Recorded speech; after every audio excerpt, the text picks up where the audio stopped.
श्रीगुरुभ्यो नमः। हरिः ओं। शुद्धस्फटिकसङ्काशं सच्चिदानन्दविग्रहं दातारं सर्वकामानां कामेश्वरमुपास्महे। कामेश्वरीं परामीडे कादिहादिस्वरूपिणीं मातृकावर्णलिप्ताङ्गीं महाश्रीचक्रमध्यगाम्। అందరికీ నమస్కారం. సెప్టెంబర్ 2024 మాస ఫలితాలు ఎలా ఉన్నాయో తెలుసుకునే ప్రయత్నం చేద్దాం. అన్నిటికంటే ముందు మనము ప్రతి మాసం చెప్పుకునేటువంటి ఒక మంచి మాట, గత మాసంలో మరి జరిగినటువంటి కొన్ని దౌర్భాగ్యమైనటువంటి పరిస్థితులు పునరావృతం కాకుండా ఉండేందుకు యువత సరైనటువంటి మార్గనిర్దేశకం చేసుకోవాలి అన్న విషయాన్ని గుర్తించండి. కలకత్తా మహానగరంలో కనీసం తన జీవిత పర్యంతం 1,00,000 మందికి ప్రాణదానం చేయగలిగేటువంటి ఒక వైద్యురాలిని దుర్మార్గంగా మానభంగం చేసి హతమార్చిన సంఘటన మీ అందరికీ తెలుసు. అలాగే అనేకమైనటువంటి బయటికి రానటువంటి విషయాలు, అంటే ఆ కుటుంబాలలో అవమానాలు పొందుకుంటారని వాళ్ళు బయటకు చెప్పలేకుండా మనోవేదన పడుతున్నటువంటి వ్యక్తులు చాలామంది. దీనికి కారణం 2 రకాలు.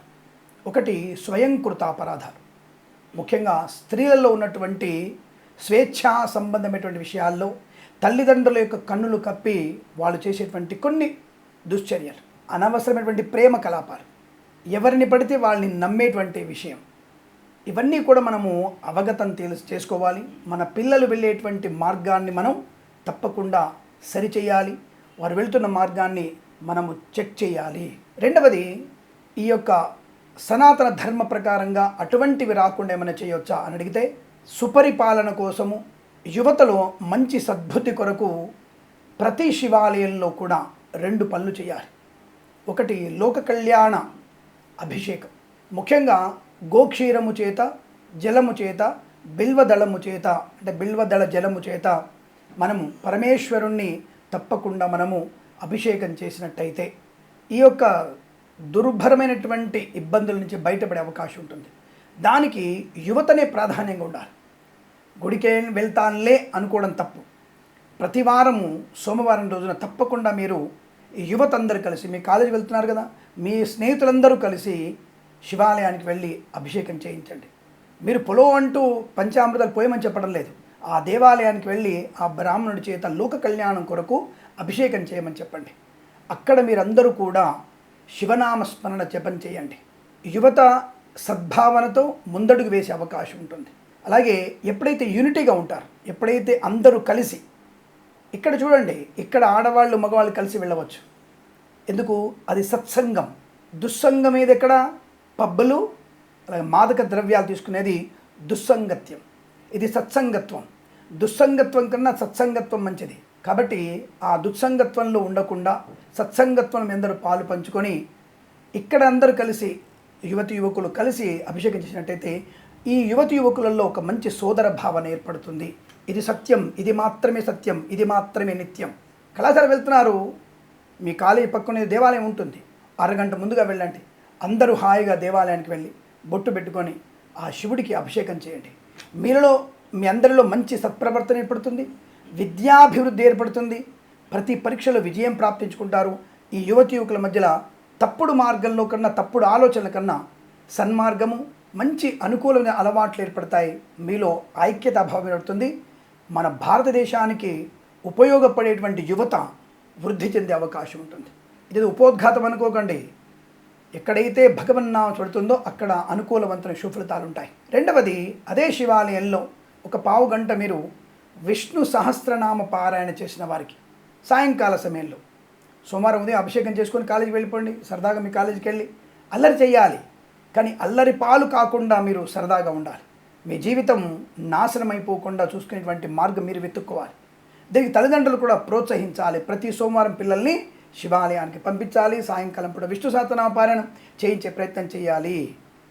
ఇది చేసినట్టయితే మన యొక్క ఎవరైతే వైద్యురాలు జరిగినటువంటి సంఘటన తెలియనటువంటి చాలామంది, అంటే వావి వరసలు లేనటువంటి వ్యక్తులు కూడా తప్పుడు మార్గంలో వెళ్తున్నారు.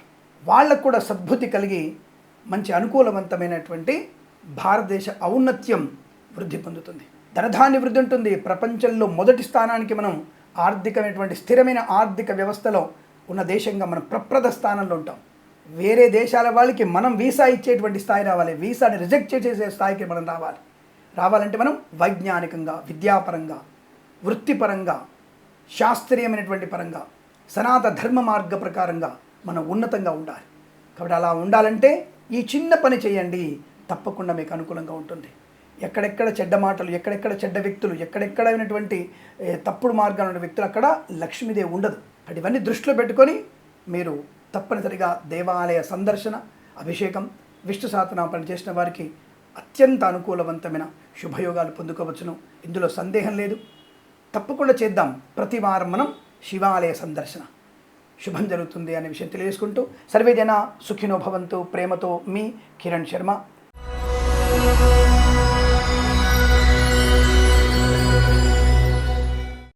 అందరికీ నమస్కారం.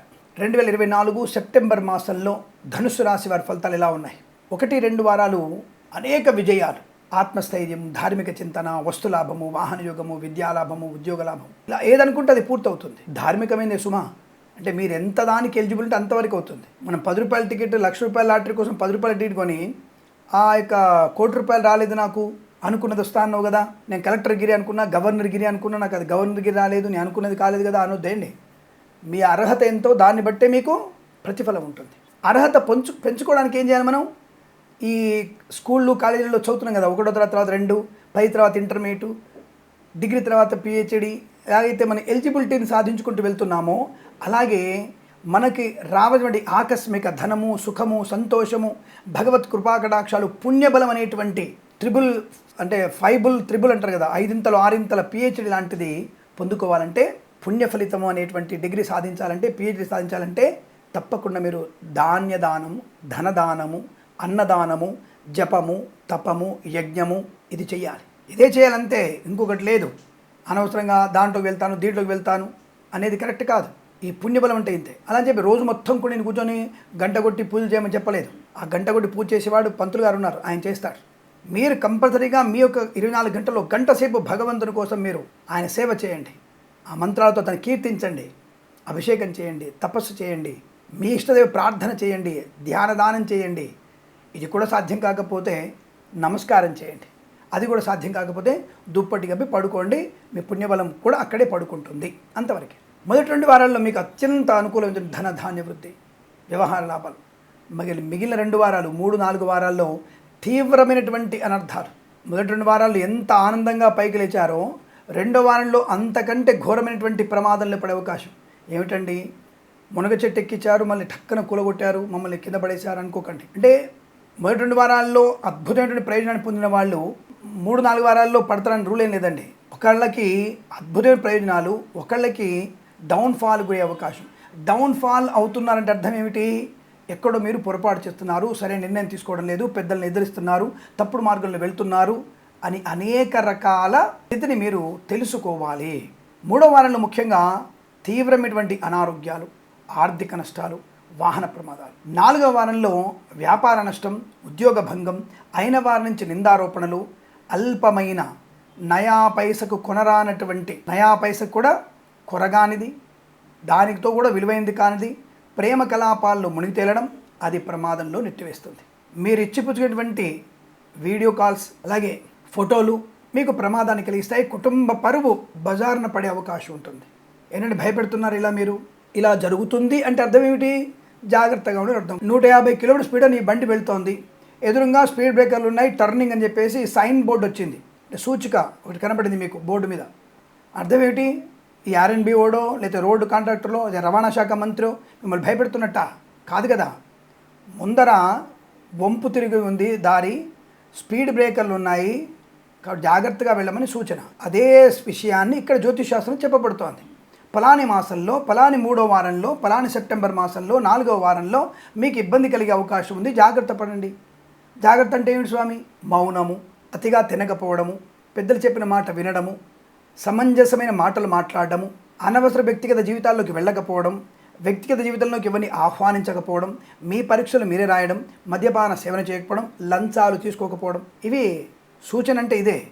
ఇవి చేస్తే మీకు అసలు నేను చెప్పిన జాతకమే మీకు ఫలించదు. అంటే ఏమిటి? నెగిటివ్ చెప్పాను కదా, ఇప్పుడు ఆ నెగిటివ్ మీకు ఫలించదు, పాజిటివ్ అయిపోతుంది. అప్పుడు కిరణ్ శర్మ జాతకాలు తప్పే కదా.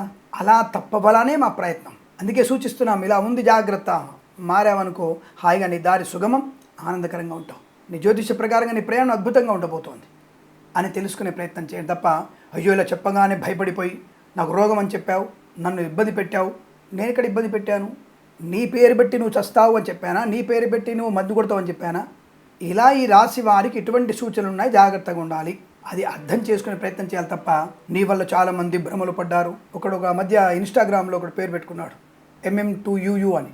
సో వాడి పేరేంటి, అనామకుడు వాడు, అంటే పేరు కూడా పెట్టుకున్నటువంటి అసమర్థుడు వాడు నా గురించి అనవసరంగా తప్పుడు మార్గంలో మాట్లాడుతుంటాడు, ఒరే అని సంబోధిస్తుంటాడు. సో నేను అంతకంటే పచ్చి బూతులు మాట్లాడగలిగే శక్తి నాకు కూడా ఉంది, ఎందుకంటే నేను కూడా ఉప్పు కారం తింటూ ఈ కొన్ని దుర్భరమైనటువంటి దౌర్భాగ్య వ్యక్తుల యొక్క సావాసం కూడా ఉంది కాబట్టి, నా నోటి నుంచి రాకపోయినా జన్మత లేకపోయినా వినే దరిద్రం వచ్చింది కాబట్టి, అటువైపు వాడో ఇటువైపు వాడో కొన్ని మరకలు పరకలు కొన్ని చాలామంది ఉన్నాయి కాబట్టి ఆ మాటలు విని ఆ దౌర్భాగ్యం నాకు కూడా అంటుకుంది. అందుకే సావాస దోషం కూడా భవంతు. కాబట్టి మర్యాద ఇస్తే మర్యాద ఇద్దాం, ఇచ్చిపుచ్చుకోవాలి.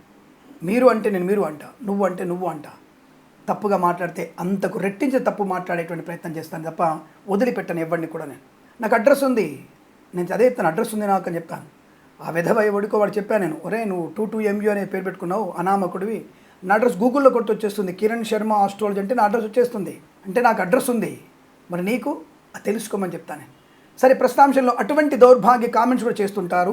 నేను చెప్పేది భయపడకండి, భగవంతుని ఆరాధనతో మీకు ఉత్తమమైన ఫలితాలు పొందుకుంటారు. భగవద్గీత చదవండి, అనుకూలంగా ఉంటుంది. అయితే 3వ 4వ వారంలో ప్రతికూల ఫలితాలున్నాయి కాబట్టి భగవద్ ఆరాధన చేసుకోవడం మంచిది. అన్నదానం చేయండి, బీదవారికి వస్త్రదానం చేయండి, చెప్పులు దానం ఇచ్చే ప్రయత్నం చేయండి. తప్పనిసరిగా భగవద్గీత, శని, గురుగ్రహ అష్టోత్తరాలు చదువుకోవడం మర్చిపోకండి. మొదటి 2 వారాల్లో ఉద్యోగ లాభం, ప్రశాంతమైన ప్రయాణం, ధనధాన్య వృద్ధి, పెద్దల అంగీకారంతో ప్రేయసి పిలువగడవడం, కృత్రిమ సహజ సత్సంతానం పొందుకోవడం, కన్స్ట్రక్షన్, రియల్ ఎస్టేట్, మద్యపానం, హోటల్, ఇంటీరియర్, ఎక్స్టీరియర్, ఫర్నిచర్, గాజు పరిశ్రమ, తోలు రెగ్జిన్, షూ పరిశ్రమల లాభాలు, వేద పండితులు, పురోహితులు, బ్రాహ్మణత్వం, కులవృత్తుల వారికి, జ్యోతిష్య పండితులకి లాభం, LIC, మెడికల్, గురినవాణి జంటలకి, వైద్యులకి, వైద్య బృందాల వారికి, న్యాయవాదులకి అనుకూలత. 4వ వారంలో దొంగ వైద్యుల బెడద వల్ల హాస్పిటల్ మొత్తానికి ప్రమాదం జరిగే అవకాశం. 3వ వారంలో దొంగ జ్యోతిష్కుల వల్ల పండితులకి, జ్యోతిష్కులందరికీ కూడా ప్రమాదం. కాబట్టి జాగ్రత్తగా ఉండండి. అలాగే జనాలకు కూడా దొంగ జ్యోతిష్కుల వల్ల మీరు విడిపోతారు. ఎందుకు వాళ్ళు చెప్పడం, ప్రపంచంలోకి అడక్కముందే సోది చెప్పిందట అవుతాం. ఒక దంపతులు, ఒక రకమైనటువంటి ఉత్తమమైనటువంటి వాళ్ళు, 10 మందికి పరిచయం ఉన్నటువంటి వ్యక్తులు, అభిమాన సంఘాలు ఉన్నవాళ్ళు, వాళ్ళ గురించి జ్యోతిష్కులు మాట్లాడే అవసరం లేదు. పర్సనల్గా చెప్పాలనుకుంటే వాళ్ళ కుటుంబానికి చెప్పే ప్రయత్నం చేయాలి. అలాగే వారి బావు కోసం నేను వాళ్ళు మంత్రాలొచ్చుగా, హాయిగా నువ్వు ఫలాని వ్యక్తి దంపతులు విడిపోకుండా ఉండడానికి రామ కళ్యాణం చేద్దాం, శివ కళ్యాణం చేద్దాం, ఏది చేయొచ్చుగా. అంటే స్వప్రచారం, స్వయం ప్రచారం అది మంచిది కాదు. దాన్ని ఉత్తమ జ్యోతిష్కుడు అని ఎవరు అనుకోరు. నీ పర్సనల్గా వచ్చినప్పుడు బాగాలేదు, ఇది విడిపోయేటువంటి అవకాశం ఉంది అని గట్టిగా చెప్పు. అలా నేను చెప్పాను చాలాసార్లు, చాలామంది చెప్పాను. ఇప్పుడు చాలా అలా చేసుకున్న తర్వాత కూడా ఇప్పుడు నా దగ్గరకు వచ్చేసి మీరు అప్పుడు చెప్పారండి మేము వినలేదండి అనేటువంటి వాళ్ళు కూడా ఉన్నారు మా దగ్గర, క్లారిటీగా ఉన్నారు మా దగ్గర. కాబట్టి మీరు ఆ విషయంలో ఈ తక్కువ అంచనా వేసుకునేటువంటి ప్రయత్నం చేయకండి. దొంగ జ్యోతిష్కుల బెడద కూడా ఎక్కువగా ఉంటుంది. వాళ్ళ వల్ల మీరు అనవసరంగా డబ్బులు ఖర్చు పెట్టుకుని వృధా ప్రయాస చేయకండి. జాతకంలో తప్పకుండా మంచి చెడు సూచనలు తప్పకుండా ఉంటాయి. దాన్ని జపమో తపస్సో స్వయంగా మీరు జపం చేసుకోవడం వల్ల కూడా, కొన్ని శ్లోకాలు చదువుకోవడం వల్ల కూడా ఉపశమనం కలుగుతుంది. చేసుకోలేకపోతే బ్రాహ్మణుడి పెట్టి జపం చేయించుకోండి, హోమం చేయించుకోండి, జపం చేయించుకోండి, నో ప్రాబ్లం. అవుతుంది, 50,000 ఖర్చు అవుతుంది, పర్వాలేదు. చేసుకుంటే చేసుకోగలిగితే మీరు చేసుకోవచ్చు, నో ప్రాబ్లం. చేసుకోలేకపోతే డబ్బు ఉంటే బ్రాహ్మణుడితో చేయించుకోండి. స్వామి డబ్బు లేదు, చేయించుకునే శక్తి లేదు, నాకు మంత్రాలు రావు, ఏం చేయాలి?